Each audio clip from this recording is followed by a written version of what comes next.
India, the sacred land where many great philosophers, religious personalities, and social reformers were born. Khanakul, a remote place of Bengal, comes under Hooghly district.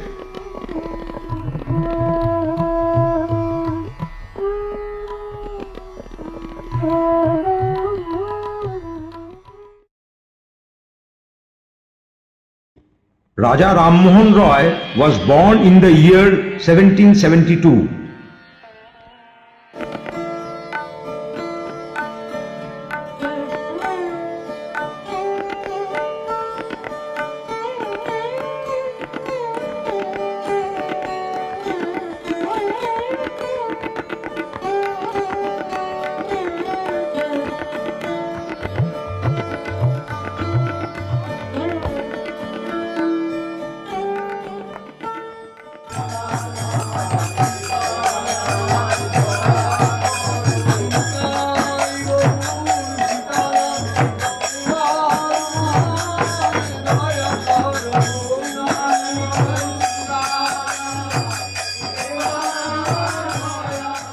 At that time, Navadvip and Khanakul were hub of Hindu culture and religious activities.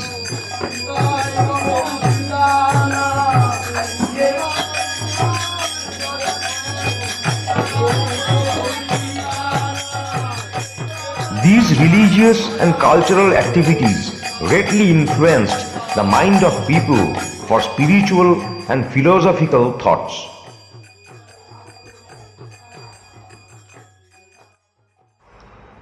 Ram Mohan grew up in this atmosphere which left an indelible mark in his mind regarding different religious thoughts and tenets.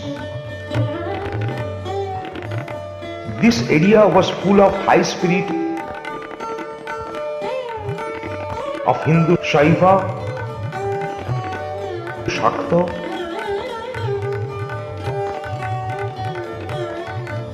and Vaishnav in one side,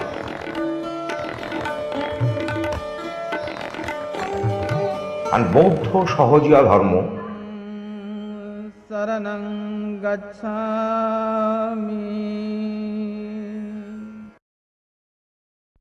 and Islamic on the other side.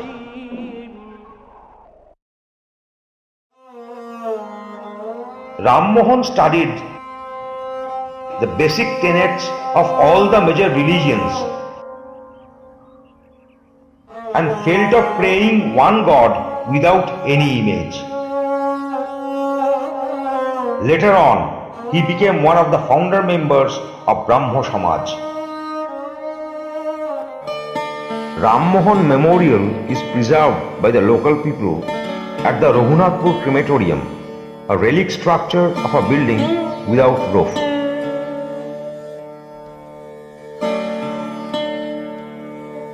Ram Mohan's father, Ramakanta Roy, made his house and lived there with his family near Raghunathpur Crematorium, which is now covered by fern and shrub. Nothing remains there except the Tulsi Manch and adjacent pond, Talpukur.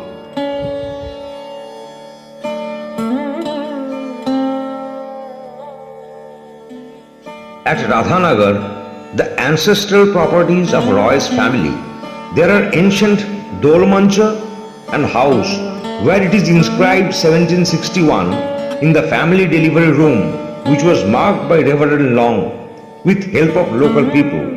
It is made the birth altar of Raja Ram Mohan Roy.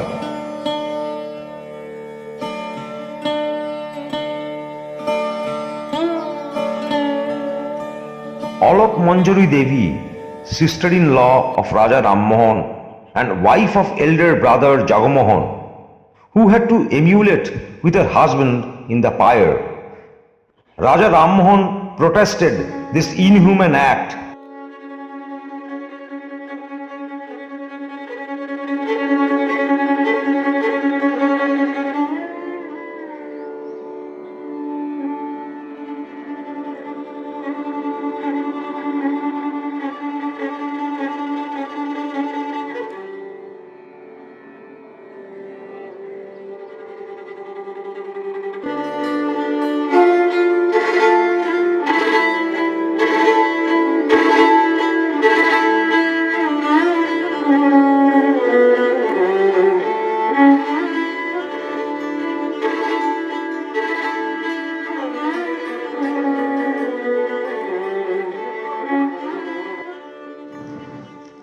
বস্ত্রাসন্ন ব্রাহ্মণগণ, Hindu ধর্মের উচ্চকুলে জন্মেও তোদের চৈতন্য হয়নি?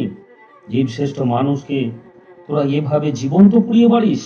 তোরা জানিস না তোরা কি পাপ করছিস?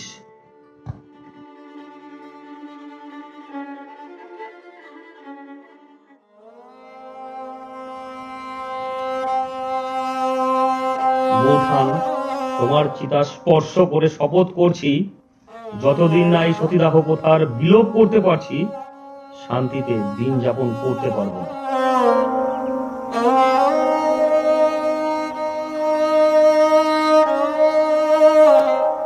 And vowed to eradicate this ritual. For his relentless pursuance with the authorities, at last, on the 4th of December of 1829, the law against Satidaha ritual was passed in the London court. Ram Mohan learned French at Radhanagar's Munshichala under the guidance of Ramnarayan Sarvadhikari.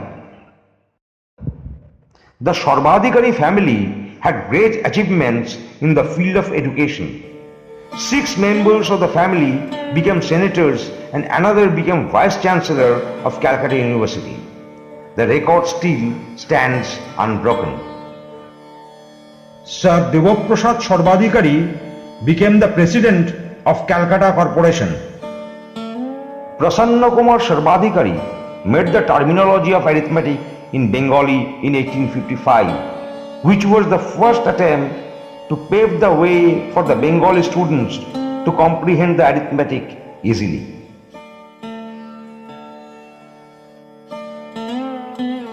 Ishwar Chandra Vidyasagar's Varna Porichaya also came out at the same time. From the Sarvadhikari family, Nagendra Prasad Sarvadhikari was known as the father of Indian football. famous cricket commentator Barry Sarvadhikari is from the same family. Radhanagar village holds so many scholars in its folds, which brought fame and pride. One of the scholars of Radhanagar, Sri Bhupendranath Bosu, became Vice Chancellor of Calcutta University.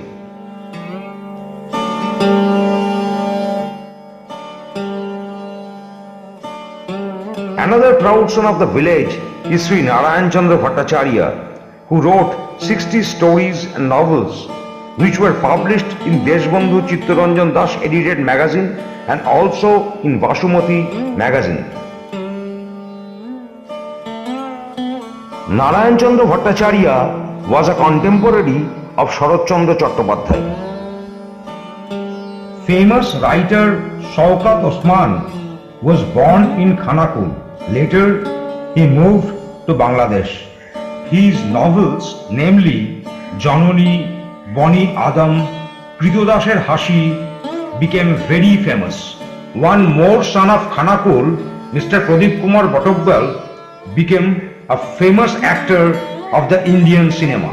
This famous place inspired so many renowned persons to come and contribute to their bits.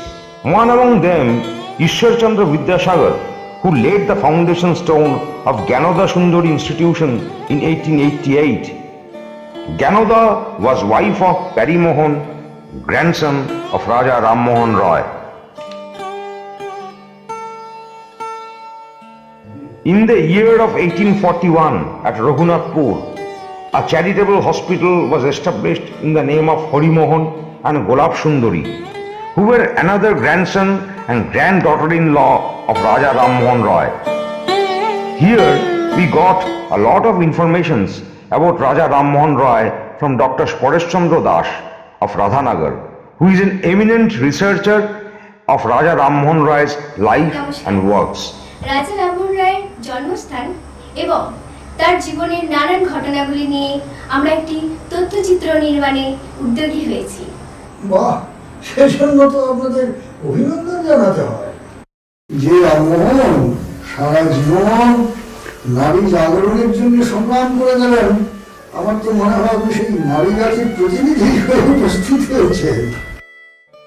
আপনার বিরচিত বিশ্বপ্রতীক রামমোহন গ্রন্থে অনেক কিছু গুরুত্বপূর্ণ তথ্য প্রকাশ পেয়েছে, যা তবু তো সাহায্য করেছে আমাদের এই তথ্যচিত্র নির্মাণে। সেই জন্য আমরা আপনার কাছে কৃতজ্ঞ। আপনাকে সবিনয় অনুরোধ, কয়েকটি বিশেষ বিশেষ ঘটনা এবং স্থান সম্পর্কে আপনি যদি একটু আলোকপাত করেন। দেখুন, বাংলাদেশে এক প্রত্যন্ত গ্রাম রাধানগরে জন্মে রামমোহন শুধু ভারতের নবজাগরণের অগ্রদূত হয়ে উঠলেন তা নয়, তার জ্ঞানের আলো ছড়িয়ে পড়ল ইংল্যান্ড, ফ্রান্স, আমেরিকা, স্পেন। তো রবীন্দ্রনাথ এক সময় রামমোহনকে বলেছিলেন ভারত পথিক। তো আমার তো মনে হয় শুধু ভারত পথিক নন, তিনি একজন বিশ্ব পথিক। পৌত্তলিক পুজোয় তিনি বিরোধী ছিলেন, অথচ অধ্যাত্মবাদে তিনি বিশ্বাসী ছিলেন। এই বিষয়ে আপনি যদি কিছু বলেন। রামমোহন যে সমাজে জন্মেছিলেন, যে সময়ে জন্মেছিলেন, তখন আমাদের দেশে এই পৌত্তলিকতা এটা দারুণভাবে প্রচলিত ছিল। কিন্তু রামমোহন তার নিজের অধ্যয়ন এবং অনুভব এই সব দিক থেকে একটা নতুন ভাবনায় তাকে ঋদ্ধ হতে হলো। তিনি বললেন যে পৌত্তলিকতা এ তো নিরাকার ঈশ্বর, তাকে পাওয়ার পথ নয়। সুতরাং আমাদের ঠিকভাবে এগোতে গেলে তার মতে নিরাকার সাধনা, একেশ্বরবাদে গিয়ে পৌঁছতে হবে। এটা তখনকার ধর্মীয় ব্যবস্থায় একটা বিরাট পরিবর্তন। সতীদাহ প্রথা এবং অন্যান্য কুসংস্কারের বিরুদ্ধে তার যে সংগ্রাম এবং সাফল্য, সে বিষয়ে আপনি যদি কিছু বলেন। দেখুন, আমাদের ভাগ্যের পরিহাস কিরকম। রামমোহন, আমরা সবাই জানি, সতীদাহ প্রথার বিরুদ্ধে আন্দোলন করলেন। লর্ড উইলিয়াম বেন্টিংকে সহায়তায় সতীদাহ প্রথা নিবারণে আইন হলো। তো সেই সতীদাহ প্রথা এখন আর আমাদের সমাজে চালু নেই বটে, কিন্তু ভুল পথে পরোক্ষভাবে সতীদাহ চেয়েও তো এখন আমরা এক নিদারুণ অবস্থায় এসে পৌঁছেছি। তখন স্বামী মারা গেলে সতীদাহ হতো, আর এখন আমরা কি দেখছি, স্বামী বেঁচে থাকতেই নারী দাহ হচ্ছে। স্বামী, শ্বশুর, শাশুড়ি, দেওর, ননদ এরা সবাই মিলে বধূ হত্যা করছে। তো তখন ছিল সতীদাহ, এখন ব্যাপকভাবে হয়ে দাঁড়িয়েছে নারী দাহ। আর তার সঙ্গে রামমোহন তো শুধু সতীদাহতেই আবদ্ধ ছিলেন না এই আইনটুকু বন্ধ করার জন্যে। তার সারা জীবনের একটা লক্ষ্য ছিল নারী জাতির সম্মান রক্ষা করা। তো এখন আমরা কি দেখছি, একটু টিভির পর্দায় খবরের কাগজ খুললেই রোজ একটা না একটা নারী ধর্ষণ, এই সংবাদ পাচ্ছি। তো রামমোহন যে চেষ্টাটা শুরু করেছিলেন, আমরা এতদিন পরেও তো সেই নারীর সম্মান রক্ষা করার জন্য বিশেষ কিছু করে উঠতে পারিনি। এটাই তো আমাদের খুব দুঃখের, খুব দুর্ভাগ্যের জিনিস। আজকে আমাদের রামমোহনকে আরো বেশি করে স্মরণ করা দরকার। তার আদর্শ যদি আমরা নিতে পারি, তাহলেই নারী জাতির এই সম্মান রক্ষা হতে পারে। তিনি ছিলেন মাতৃভক্ত এবং মাকে খুশি করতে তিনি ঠাকুর প্রণাম করেছিলেন, যেটি ছিল তার নীতি বিরোধী। দেখুন, এটা ঘটনা। রামমোহন যখন তার পৈতৃক বাড়িতে আসেন,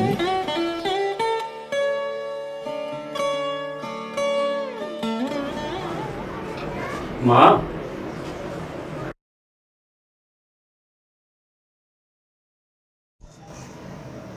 না, যে আমার পরম আরাধ্য রাধা মাধবের কাছে মাথা নত করে না তার প্রণাম আমি নেব না।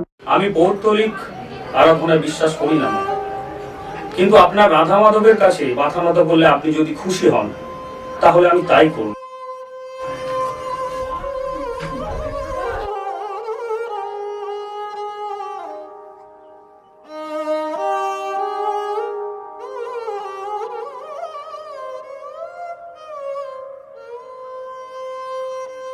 এখানে রামমোহনের মতবাদ নয়, এখানে ফুটে উঠছে তার মায়ের প্রতি যে শ্রদ্ধা, সেইটাই বড় হয়ে উঠেছে। ঘটনা যদি আমি বলি তাহলে এর যে এই পরিপ্রেক্ষিতটা, এটা বোঝা সুবিধা হবে। এই তারিণী দেবী, রামমোহনের মা, যখন তাদের পারিবারিক বিপর্যয় চলছে, বিগ্রহ সেবার যে টাকা সেটাও অকুলাম হয়ে উঠছে, তখন রামমোহনের মা কলকাতায় রামমোহনের কাছে গেলেন তার বিগ্রহ সেবার জন্য কিছু অর্থ সাহায্য পাওয়ার আশা। তিনি যখন রামমোহনকে বলছেন যে দেখো, আমাদের পারিবারিক কুলদেবতা, সেই কুলদেবতার সেবার জন্য তুমি কিছু অর্থ দাও। রামমোহন বলছেন, মা, আপনি তো জানেন আমি পৌত্তলিক আরাধনায় বিশ্বাসী নই। আপনার রাধা মাধবের সেবার জন্য আমি কোনো দান দিতে পারবো না। হ্যাঁ, যদি আপনি দিন দরিদ্রদের সেবার জন্য আমার কাছ থেকে কোনো দান চান, আমি নিশ্চয়ই দেবো মা।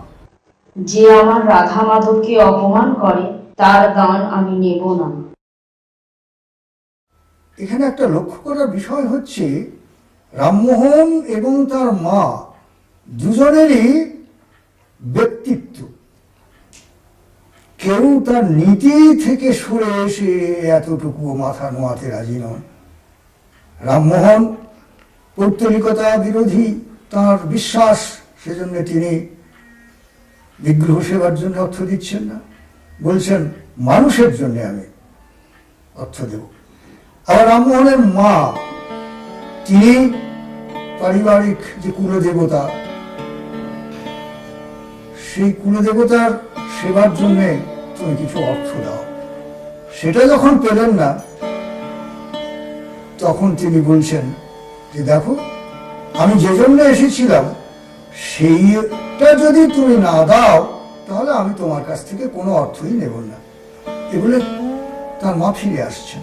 তাহলে ওই আগের ঘটনা আর এই পরের ঘটনা, এই দুটোকে যদি আমরা মেলাই তাহলে দেখব মা আর ছেলে দুজনেরই ভেতরে একটা অসাধারণ ব্যক্তিত্ব প্রকাশ পাচ্ছে। তিনি ছিলেন ইউরোপের প্রথম ভারতীয় রেলযাত্রী। এই বিষয়ে আপনি যদি কিছু বলেন। হ্যাঁ, তখন ভারতে তো রেলপথ হয়নি।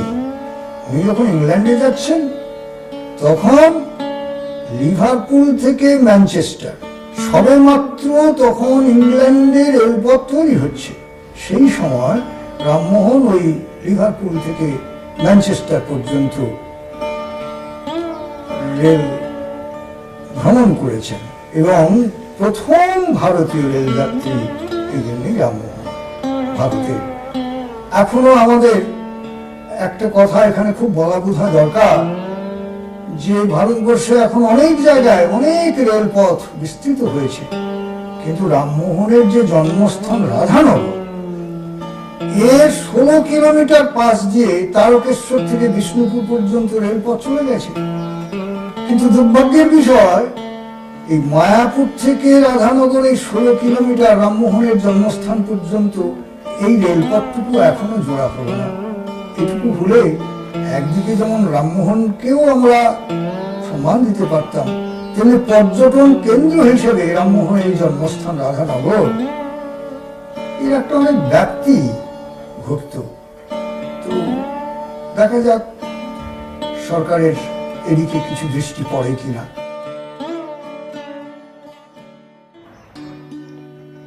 With the initiative of local people, a grand fair is held every year in this area to make awareness about Raja Ram Mohan's works and philosophy among new generation of all caste, creed and religions. People get enlightened by his thoughts, which is still relevant.